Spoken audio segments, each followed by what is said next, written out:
हाँ जी, क्या हाल चाल? बढ़िया। तो चलो आज हम लोग सॉल्व करने वाले हैं एक्सरसाइज 10 के क्वेश्चन नंबर 23 से। ये जो क्वेश्चन नंबर 23 आप देख रहे हो ना, ये अभी तक का सबसे अलग क्वेश्चन है इस पूरी एक्सरसाइज में। ये कह रहा है in the given figure ABCD is a rectangular in which diagonal AC 17 centimetre, angle BCA equals to theta and sine theta equals to 8/17। Find हमें यहाँ करना है एरिया ऑफ रेक्टेंगल और पेरीमीटर ऑफ रेक्टेंगल। देखो यहाँ पर गिवन क्या है पहले वो समझो। क्वेश्चन ने कहा है कि भैया ABCD एक रेक्टेंगल है और इस रेक्टेंगल की जो डायगोनल है ना ये AC वाली ये 17 सेंटीमीटर की है। और कहा जा रहा है कि भैया आपके पास जो साइन थीटा है ना ये 8/17 गिवन है, आपको फाइंड करना है एरिया ऑफ रेक्टेंगल। अच्छा ये बताओ एरिया ऑफ रेक्टेंगल का फॉर्मूला क्या होता है और पेरीमीटर ऑफ रेक्टेंगल का फॉर्मूला क्या होता है, हमें ये दोनों फाइंड करने हैं।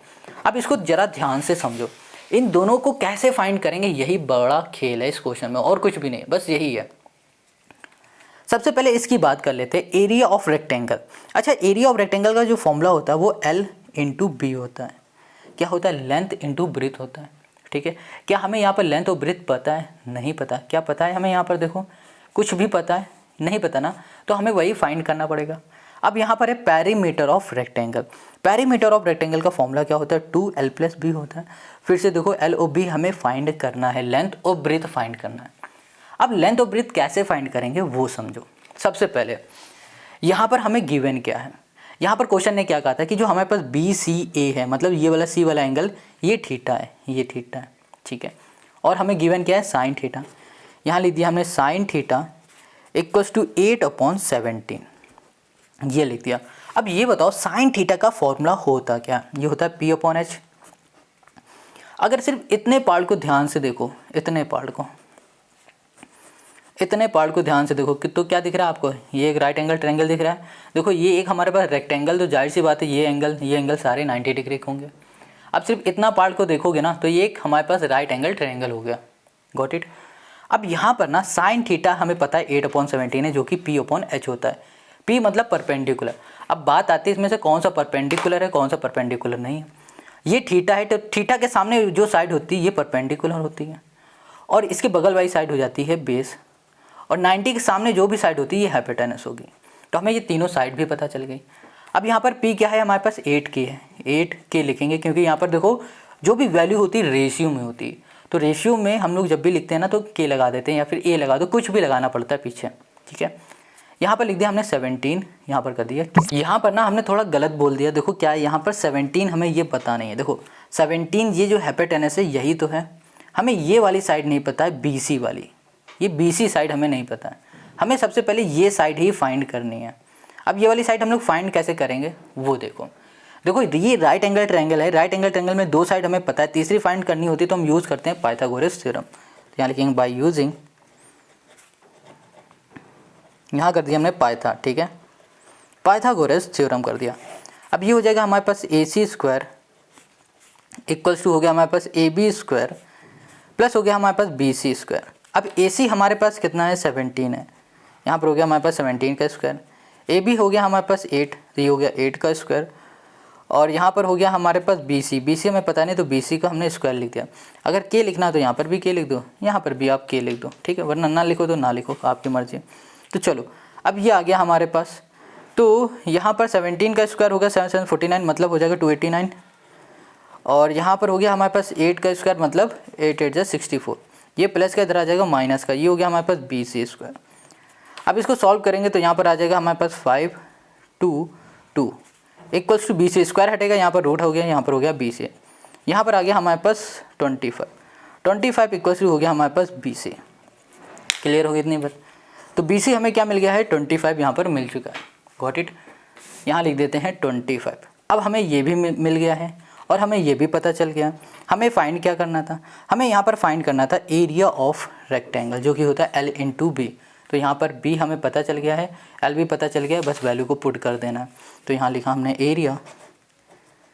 एरिया ऑफ, यहाँ कर दिया rectangle equals to length into breadth होता है। लेंथ यहाँ पर हमें कितनी मिल गई है? एक सेकेंड, ओ शट, यहाँ पर ना ये गलत कर दिया हमने, ये 15 नहीं होगा, सॉरी 25 नहीं होता, ये 15 होगा। 25 का हो जाता है भैया, वो 6 25 हो जाएगा, माँ ये होगा 15 15 का 225 होता, ये हमने गलत कर दिया, ठीक है, मिस्टेक थी ये थोड़ी सी। तो यहाँ पर आ गया हमारे पास लेंथ है, तो यहाँ पर आ जाएगा हमारे पास 15, ब्रीथ हमारे पास हो गई 8, तो 15 8 से हो गया 120, बस 120 आ गया इसकी हमारे पास एरिया। अब हमें क्या निकालना था दूसरे में, हमें सेकंड में निकालना था पेरीमीटर। पेरीमीटर ऑफ हमने कर दिया रेक्टेंगल, पेरीमीटर ऑफ रेक्टेंगल हो जाता है 2L प्लस B हो गया, तो यहाँ पर हो गया 2L मतलब हो गया 15 प्लस हो गया B मतलब हो गया 8 इक्वल्स टू हो गया 2 इंटू यहाँ पर हो गया 5 3 8 मतलब 23 हो गया, ठीक है। तो यहाँ पर आ जाएगा हमारे पास 46 सेंटीमीटर। बस हमें यही सॉल्व करना था और यही हो गया हमारे पास क्वेश्चन नंबर 23 का हमारा आंसर। आई होप आपको यहाँ पर क्वेश्चन नंबर 23 समझ में आ गया है। बस यहाँ पर थोड़ी सी मिस्टेक हमने जल्दी जल्दी में कर दी थी। देखो यहाँ पर 225 ये स्क्वायर होता है 15 का, बस यहाँ पर 15 ध्यान देना, बस यहाँ पर वैल्यू को पुट कर दो, आंसर आ जाएगा। अब आते हैं क्वेश्चन नंबर 24 पर। क्वेश्चन 24 यहाँ पर दिया हुआ है x equals to cosec A plus cos A and y equals to cosec A minus cos A, और हमें यहाँ पर ये प्रूफ करके लाना है। अच्छा यहाँ पर देखो लिखा क्या है 2/x प्लस वाई, ये x है और ये y है, यहाँ पर लिखा हुआ है x प्लस वाई और यहाँ पर क्या है x माइनस वाई, यही x है और यही y है। तो हम लोग क्या करेंगे, सबसे पहले x प्लस वाई की वैल्यू को फाइंड करेंगे, फिर x माइनस वाई की वैल्यू को कर लेंगे फाइंड। देखो कैसे, यहाँ पे लिखा हमने x plus y equals to, x हमारे पास ये पूरा है, इसको लिख लो, यहाँ पर हो गया हमारे पास कॉसेक a प्लस यहाँ पर हो गया हमारे पास कॉस a, बीच में क्या है प्लस है, प्लस लगाओ, y की जगह में हो गया हमारे पास कॉसेक a माइनस यहाँ पर हो गया हमारे पास कॉस a। देखो कॉस से कॉस कैंसिल, क्योंकि ये प्लस का ये माइनस का, यहाँ पर आ गया हमारे पास 2 कॉसेक a आ गया, ठीक है। अब x माइनस वाई को फाइंड कर लेते हैं, यहाँ पर हो जाएगा हमारे पास कॉसेक a प्लस यहाँ पर हो गया हमारे पास कॉस a, यहाँ पर बीच में हो जाएगा माइनस, इधर आ जाओ, यहाँ पर हो गया हमारे पास कॉसेक a माइनस ये हो गया हमारे पास कॉस a। अब देखो यहाँ पर माइनस लगा है, ब्रैकेट खुलेगा तो माइनस के अंदर मल्टीप्लाई हो जाएगा, यहाँ पर हो जाएगा हमारे पास कॉसेक a प्लस यहाँ पर हो गया हमारे पास कॉस a माइनस यहाँ पर हो गया हमारे पास कॉसेक a, ये प्लस माइनस हो गया माइनस, ये हो गया हमारे पास कॉस a हो गया, ठीक है। अब यहाँ पर अगर देखेंगे माइनस माइनस यहाँ पर आ जाएगा प्लस, ये कॉसेक माइनस का ये प्लस का सॉल्व हो कट गया, यहाँ पर ये प्लस यहाँ पर हो गया 2, ये हो गया हमारे पास कॉस, ये हो गया a। इतनी बात क्लियर है। x प्लस वाई हमें ये मिला है, x माइनस वाई हमें ये मिला है। अब हम लोग क्या करेंगे, इसकी वैल्यू को उठा के और यहाँ पर बस पुट कर देंगे, हमें आंसर मिल जाएगा। देखो कैसे, यहाँ पर आ जाओ, यहाँ पर लिखा हुआ है 2 अपॉन में है x plus y, x plus y की वैल्यू ये थी, यहाँ पर लिखा हमने 2, यहाँ पर आ गया हमारे पास कॉसेक, ये हो गया हमारे पास a का होल स्क्वायर प्लस यहाँ पर x माइनस वाई, ये हो गया 2, ये हो गया हमारे पास कॉस a और यहाँ पर हो गया हमारे पास डिवाइड में 2 इक्वल्स टू 1, यहाँ पर होल स्क्वायर कर दो, 2 से 2 कैंसिल, 2 से 2 कैंसिल, यहाँ पर आ जाएगा 1 अपॉन कॉसेक, और 1 अपॉन कॉसेक है ना, यहाँ लिख दिया हमने 1 अपॉन कॉसेक a और ये हो गया होल स्क्वायर। अच्छा ये बताओ 1 अपॉन कॉसेक का फॉर्मूला क्या होता है, यहाँ पर लिख दिया कॉस a, यहाँ पर हो गया whole square equals to 1 upon cosec का फॉर्मूला होता है साइन, यहाँ पर लिखा हुआ है स्क्वायर, तो यहाँ पर हो गया हमारे पास साइन स्क्वायर a प्लस यहाँ पर हो जाएगा हमारे पास cos square a equals to यहाँ पर हो गया 1, ठीक है। Sine square a plus cos square है, sine square a plus cos square a का फॉर्मूला होता है 1, यहाँ पर लिख देते हैं ब्रैकेट में sine square a plus cos square a equals to होता है 1। तो इसकी जगह पे हम लोग 1 पुट कर सकते हैं, इसकी जगह पे हमने 1 पुट कर दिया, इक्वल्स टू हो गया 1 से 1 कैंसिल, मतलब यहाँ पर आ गया हमारे पास 0। तो ये हो गया प्रूफ और यही हो गया हमारे पास इस क्वेश्चन का सोल्यूशन। अगर यहाँ पर 0 करना है 0 कर दो, या फिर 0 नहीं करना है तो 0 मत करो, क्योंकि यहाँ पर हमें ये प्रूफ करना था कि ये बराबर है 1 के, तो हमने यहाँ पर सॉल्व कर दिया कि ये बराबर हो गया इसके, बस ये चीज़, ठीक है। तो 1 equals to 1, left hand side हम लोग बोल सकते हैं, left hand side equals to हो गया हमारे पास राइट हैंड साइड, बस यही हमें सॉल्व करके लाना था और यही हो गया हमारे पास इस क्वेश्चन का सोल्यूशन। देखो 1 आ रहे ना दोनों, तो ये दोनों हमारे पास हो गए इसका आंसर, समझ में आ गया। क्वेश्चन 24 जैसे हम लोगों ने सॉल्व किया ना, ऐसे ही यहाँ पर क्वेश्चन नंबर 25 भी सॉल्व होगा। क्वेश्चन 25 में यहाँ पर हमें x की वैल्यू गिवन है और y की वैल्यू गिवन है, ठीक है। यहाँ पर कह रहा है कि भैया इसको सॉल्व करो और 1 लेके आओ, इसको सॉल्व करके 1 लाना है, मतलब कि left hand side equals to right hand side लाना है। यहाँ पर लिखा क्या है, x माइनस वाई है, यहाँ पर x प्लस वाई, यहाँ पर x माइनस वाई। हमें कैसे भी करके x माइनस वाई और x प्लस वाई की वैल्यू को फाइंड करनी पड़ेगी सबसे पहले। तो चलो करते हैं x माइनस वाई को फाइंड। यहाँ पर x हो जाएगा हमारे पास कॉट ए प्लस यहाँ पर हो गया हमारे पास कॉस ए, यहाँ पर माइनस। अब y की वैल्यू है हमारे पास कॉट, यहाँ पर हो जाएगा कॉट ए। अब देखो ये भी माइनस है, ये भी माइनस है, माइनस माइनस हो जाएगा प्लस, यहाँ पर आ जाएगा हमारे पास कॉस है। हमने यहाँ पर इस बार डायरेक्ट लिख दिया, ठीक है। यहाँ पर देखो कॉट हमारा माइनस का, ये प्लस का कैंसिल हो गया। इसको सॉल्व करोगे तो यहाँ पर आ जाएगा 2, यहाँ पर हो गया कॉस, ये हो गया हमारे पास ए। इतनी बात क्लियर हो गई। x माइनस वाई हमें यहाँ मिल गया। अब यहाँ पर आ जाओ x प्लस वाई में। यहाँ पर हो गया x plus y equals to, यहाँ पर हो गया हमारे पास कॉट ए प्लस यहाँ पर हो गया हमारे पास कॉस ए, और यहाँ पर हो गया प्लस y हो गया हमारे पास कॉट ए माइनस हो गया हमारे पास कॉस ए हो गया। कॉस से कॉस कैंसिल, यहाँ पर आ जाएगा हमारे पास 2, ये हो गया हमारे पास कॉट ए, ये आ गया। क्लियर है। तो x प्लस वाई ये आ गया, x माइनस वाई हमारे पास ये आ गया। इतनी बात क्लियर होगी। अब इस वैल्यू को उठाना है, यहाँ पर हमें पुट कर देना। इधर आ जाओ, x माइनस वाई की जगह पे हमने लिख दिया 2, यहाँ पर हो गया हमारे पास कॉस, ये हो गया हमारे पास ए। x प्लस वाई हो गया हमारे पास 2, ये हो गया हमारे पास कॉट, ये हो गया हमारे पास ए। यहाँ पर हो गया whole square plus x minus y हो गया हमारे पास 2, ये हो गया हमारे पास कॉस ए, और यहाँ पर हो गया 2 और यहाँ पर हो गया स्क्वायर इक्वल्स टू हो गया 1। ये है ना, वैल्यू को बस हमने पुट किया x माइनस वाई में x माइनस वाई की वैल्यू, और x माइनस वाई में इसमें भी, और x प्लस में x प्लस की वैल्यू। इतनी बात क्लियर हो गई है। चलो पहले 2 से 2 कैंसिल करो और 2 से ये 2 कैंसिल करो। यहाँ पर लिखा हुआ है कॉस ए, तो यहाँ पर हमने लिख दिया कॉस ए। अच्छा यहाँ पर आपको पता है क्या लिखा है, कॉट ए लिखा हुआ है, और कॉट ए मतलब कॉट का फॉर्मूला क्या होता है, कॉट का फॉर्मूला होता है साइन, ओके, ये होता है cos, okay, cos cos cos cos cos से अपॉन हो जाएगा यहाँ पर साइन ए, ये होता है इसका फॉर्मूला, ठीक है। तो इसकी जगह पे हम ये फॉर्मूला पुट कर सकते हैं, तो चलो कर देते हैं। यहाँ पर हो गया हमारे पास कॉस ए अपॉन हो गया हमारे पास साइन, यहाँ पर हो गया ए, प्लस यहाँ पर सिर्फ क्या बचा है कॉस, यहाँ पर हो गया स्क्वायर ए हो गया, यहाँ पर स्क्वायर लगा हुआ है इक्वल्स टू 1। अब देखो इस कॉस से ये कॉस कैंसिल हो जाएगा, ये ऊपर चला जाएगा, तो यहाँ पर हो जाएगा हमारे पास साइन, यहाँ पर स्क्वायर लगा स्क्वायर, यहाँ पर हो गया ए, प्लस हो गया हमारे पास कॉस स्क्वायर है इक्वल्स टू 1। साइन स्क्वायर है और कॉस स्क्वायर है, अभी हमने पिछले क्वेश्चन बताया था इसकी वैल्यू होती है 1, तो 1 इक्वल्स टू 1। तो left hand side equals to right hand side, hence proof. यही सॉल्व करके लाना था और यही हो गया क्वेश्चन नंबर 25 का हमारा सोल्यूशन। समझ में आ गया कितना इजी क्वेश्चन है। अब आते हैं हम लोग नेक्स्ट क्वेश्चन नंबर 26 पर। Question 26, in triangle ABC angle A equals to theta, angle B equals to 90 and angle C equals to pi. If BC equals to this, AC this, find the value of this, this and this. हमें यहाँ पर इन तीनों की value को find करना। Value को find करने से पहले फिगर को ध्यान से देखो। ये राइट एंगल ट्रायंगल है, ये वाला एंगल पाई है, ये थीटा है, ये 90 डिग्री है, ठीक है। अब हमें यहाँ पर 2 साइड पता है, तीसरी साइड नहीं पता है, तो इन तीनों को फाइंड करने से पहले ये तीसरी साइड को हम लोग फाइंड करेंगे। अब कैसे करेंगे वो देखो। यहाँ पर हमने एक फिगर बना दिया जो कि हमारे क्वेश्चन में बना था। हमें सबसे पहले यहाँ पर AB ये वाली साइड फाइंड करनी है। ये जो ट्रायंगल दिख रहा है ये राइट एंगल ट्रायंगल है, और राइट एंगल ट्रायंगल में कोई भी तीसरी साइड फाइंड करनी होती है तो हम लोग यूज़ करते हैं पाइथागोरस थ्योरम। तो यहाँ लिखेंगे by using Pythagoras theorem. Got it. इतनी बात क्लियर हो गई। चलो ये हो जाएगा हमारे पास AC स्क्वायर इक्वल्स टू हो जाएगा हमारे पास AB स्क्वायर प्लस हो जाएगा हमारे पास BC, ये हो गया हमारे पास स्क्वायर।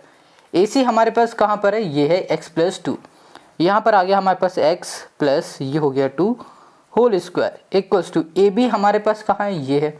हमें AB के बारे में कुछ पता नहीं तो AB को AB रख दो, प्लस BC हमें x गिवन है तो यहाँ पर कर दिया हमने x और यहाँ लगा दिया स्क्वायर। इसको सॉल्व करो तो ये आपको दिखेगा a प्लस बी का होल स्क्वायर का फॉर्मूला, तो यहाँ पर आ जाएगा a square plus b square plus 2ab हो जाएगा, ये आ जाएगा। अब ये x स्क्वायर प्लस का इधर आ जाएगा तो माइनस का x स्क्वायर इक्वल्स टू हो गया हमारे पास ab स्क्वायर। अब x स्क्वायर से x स्क्वायर कैंसिल, इसको सॉल्व करोगे तो यहाँ पर आ जाएगा हमारे पास 4 प्लस 4, यहाँ पर हो गया हमारे पास x इक्वल्स टू हो गया हमारे पास ab स्क्वायर, ab ये हो गया हमारे पास स्क्वायर। अब स्क्वायर हटेगा तो यहाँ पर रूट लग जाएगा, यहाँ पर कुछ इस तरीके से स्क्वायर हटा दिया रूट लगा दिया। अब देखो यहाँ पर भी 4 है, यहाँ पर भी 4 है, तो हम 4 को पहले कॉमन ले लेते हैं। यहाँ बच जाएगा हमारे पास 1 प्लस ये हो जाएगा x, और यहाँ पर देखो AB आ जाएगा। अब यहाँ पर जो 4 है ना, 4 को हम लोग 2 का स्क्वायर लिख सकते हैं। अगर ये 2 का स्क्वायर है और यहाँ पर लिखा हुआ है तो हम लोग रूट से ये 2 बाहर निकाल सकते हैं। तो ये हो जाएगा हमारे पास 2 और यहाँ पर आ जाएगा 1 + x और ये हो गया हमारे पास AB। इतनी बात क्लियर है, समझ में आ गई ना ये बात। फिर से देख लो, हम इसे और क्लियर लिख देते हैं। यहाँ पर जैसे कि 4 लिखा हुआ है, 4 को हमने लिख दिया 2 का स्क्वायर, यहाँ हो गया 1 + x। Got it. अब ये 2 का स्क्वायर है ना, स्क्वायर से इसका रूट कैंसिल हो जाएगा तो 2 बाहर आ जाएगा, तो यहाँ पर वैल्यू मिलेगी √1 + x = AB। समझ में आ गई इतनी बात। चलो हमने यहाँ पर AB फाइंड कर लिया। अब हमें सबसे पहले ये फाइंड करना है, चलो इसको लिख भी लेते हैं। पहला है हमारे पास √x + 1 और यहाँ पर हमारे पास cot पाई है। अच्छा ये बताओ cot पाई है ना, चलो पाई यहाँ पर है। अच्छा पहले तो ये बताओ cot का फॉर्मूला क्या होता है, यहाँ लिख देते हैं। ये जो cot है ना, इसका फॉर्मूला होता है B/P, बेस अपॉन परपेंडिकुलर। अब यहाँ पर ये हमको बता दो कि जनाब आपके पास यहाँ पर बेस कौन सी साइड है, परपेंडिकुलर कौन सी है। तो सबसे पहले देखो किस एंगल की बात की जा रही, पाई एंगल की, तो ये पाई हो गया, ठीक है। अब यहाँ पर देखो 90 डिग्री, ये 90 के सामने जो भी साइड होगी वो सबसे पहले हाइपोटेनस होगी। अब पाई के सामने जो भी साइड होगी, ये पाई है, ये एंगल है, इस एंगल के सामने जो भी साइड होगी ना वो बन जाएगी परपेंडिकुलर और बगल वाली साइड बन जाएगी बेस। इतनी बात क्लियर हो गई। तो हम लोग यहाँ पर बोल सकते हैं बेस अपॉन P, इसका मतलब यहाँ पर आ जाएगा x + 1, कॉट की जगह में आएगा B/P। B यहाँ पर हमारे पास क्या है, x है, और P हमारे पास AB है। AB हमने ये फाइंड किया, तो यहाँ लिखेंगे इनटू B में हमारे पास हो जाएगा x, यहाँ पर हो जाएगा 2 √x + 1, x + 1 और ये पूरा कैंसिल हो गया। तो हमें यहाँ पर वैल्यू मिल गई है x अपॉन, यहाँ मिल जाएगा हमें 2। इतनी बात क्लियर है और यही हो जाएगा फर्स्ट वाले का हमारा सॉल्यूशन। समझ में आ गया। चलो अब इसी के सेकंड को ध्यान से देखो, बिल्कुल ऐसे ही ये भी सॉल्व होगा। इसमें दिया गया हमें √x³ है और यहाँ पर है +x² है और यहाँ पर है हमारे पास tan थीटा, tan ये हो गया हमारे पास थीटा। क्लियर। अब देखो थीटा कहाँ पर है, ये है। अच्छा सबसे पहले ये होता है tan का फॉर्मूला क्या होता है, यहाँ लिख देते हैं पहले। tan थीटा ये हो जाएगा P/V, परपेंडिकुलर अपॉन बेस होता है, ठीक है। अब यहाँ पर थीटा ये है ना, तो इसके सामने जो वाली साइड होगी, अब इसको हटा दो, इस थीटा के सामने जो साइड होगी वो परपेंडिकुलर होगी और इसके बगल वाली साइड अब बन जाएगी बेस, ठीक है। चलो perpendicular upon base, perpendicular x हो गया, बेस हमारे पास AB जो हमने अभी यहाँ पर फाइंड किया। यहाँ पर लिख देते हैं √x³ प्लस हो गया हमारे पास x² और यहाँ पर है tan थीटा, थीटा है tan की जगह में P/V, परपेंडिकुलर है हमारे पास x, B है हमारे पास बेस जो कि है 2, यहाँ पर हो गया हमारे पास x + 1 हो गया। अब ध्यान से देखो इसको, इसमें हम देख पा रहे हैं यहाँ पर x³ है, यहाँ पर x² है। इसमें हम x को कॉमन ले लेते हैं, पहले x को हमने कॉमन ले लिया, x² को, अंदर क्या बचा, अंदर हो गया हमारे पास x + 1 बचा, ये बच गया, इक्वल्स टू हो गया x अपॉन, ये हो गया हमारे पास 2x + 1, यहाँ पर लग गया रूट। अब देखो x² है ना, तो इससे ये रूट कैंसिल हो जाएगा तो x हमारा बाहर आ जाएगा, यहाँ पर x बाहर आ गया और यहाँ पर आ गया हमारे पास x + 1 इक्वल्स टू, यहाँ पर हो गया x अपॉन 2, रूट में हो गया हमारे पास x + 1, x + 1 से x + 1 कैंसिल हो गया, यहाँ पर आ जाएगा हमारे पास x × x, x² और डिवाइड में आ गया हमारे पास 2। ये हो गया इसके सेकंड का हमारा सॉल्यूशन। समझ में आ गया। अब आ जाओ इसी के थर्ड वाले में। इसमें जो हमें तीसरा क्वेश्चन दिया गया है, इसमें कहा गया है cos थीटा, बहुत ईजी है। अच्छा ये बताओ cos का फॉर्मूला क्या होता है। cos का होता है B/H, बेस अपॉन h। अब यहाँ पर फिगर को देखो, बेस कहाँ पर दिख रहा है आपको, यहाँ पर देखो सबसे पहले बात किसकी की जा रही, थीटा की जा रही ना, देखो थीटा की बात की जा रही है। तो थीटा यहाँ पर कहाँ पर है, ये एंगल है। अब इस एंगल के सामने जो भी साइड होगी वो परपेंडिकुलर, बगल वाली साइड हो गई बेस, ठीक है। अब इसका फॉर्मूला क्या होता है, B/H, B मतलब बेस, अपॉन h मतलब हाइपोटेनस, ये और इस ये हमारे पास क्या है AB, ये है 2 √1 + x है और यहाँ पर है x + 2 है। इसे लिख लेते हैं, यहाँ लिखा हमने, ये हमारे पास ओके बेस क्या था हमारे पास 2 √x + 1 ये था, डिवाइड में h हमारे पास क्या है, ये देख लेते हैं, h हमारे पास है x, ये हो गया प्लस, ये हो गया हमारे पास 2, ये था, ठीक है। बस यही हो जाएगा इसका सल्यूशन। अब तो इसके आगे तो कुछ सॉल्व होगा नहीं, तो बस यही हो गया हमारे पास क्वेश्चन नंबर 26 के तीनों पार्ट का हमारा सल्यूशन। आई होप आपको यहाँ पर समझ में आ गया। अगर कहीं भी कोई डाउट हो तो यार कमेंट करके ज़रूर पूछ लिया करो। अब आते हैं नेक्स्ट क्वेश्चन पर।